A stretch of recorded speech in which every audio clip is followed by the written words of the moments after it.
அதாவது நான் இந்தியன் 2 படம் பார்த்தேன். லஞ்சத்தை ஒழிக்கிறத பற்றி கதை எடுத்திருக்காங்க. நல்லா எடுத்திருக்காங்க. சந்தோஷம்.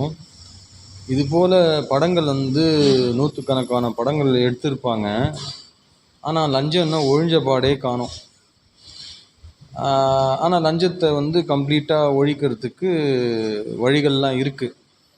அது மனித ரீதியாக அது முடியாது. அதாவது அது ஆன்மீக ரீதியாகவும் லஞ்சத்துக்குன்னு ஒரு சக்தி இருக்குது. அதாவது அந்த சக்தியை இல்லாமல் பண்ணால் லஞ்சமே உலகத்தில் இல்லாமல் போயிடும். இது உண்மை நான் சொல்கிறது. நம்ம சேனல் பற்றி தெரியும்ல, உண்மை மட்டும்தான் நம்ம சேனலில் இருக்கும். 95% உண்மை மட்டும்தான் நம்ம சேனலில் இருக்கும். அதனால் அந்த சக்தி எப்போ அழியுதோ அப்போ லஞ்சமே இருக்காது, ஜீரோ. எல்லாமே ஜென்யூனாக இருக்கும். ஓகே, பாய்.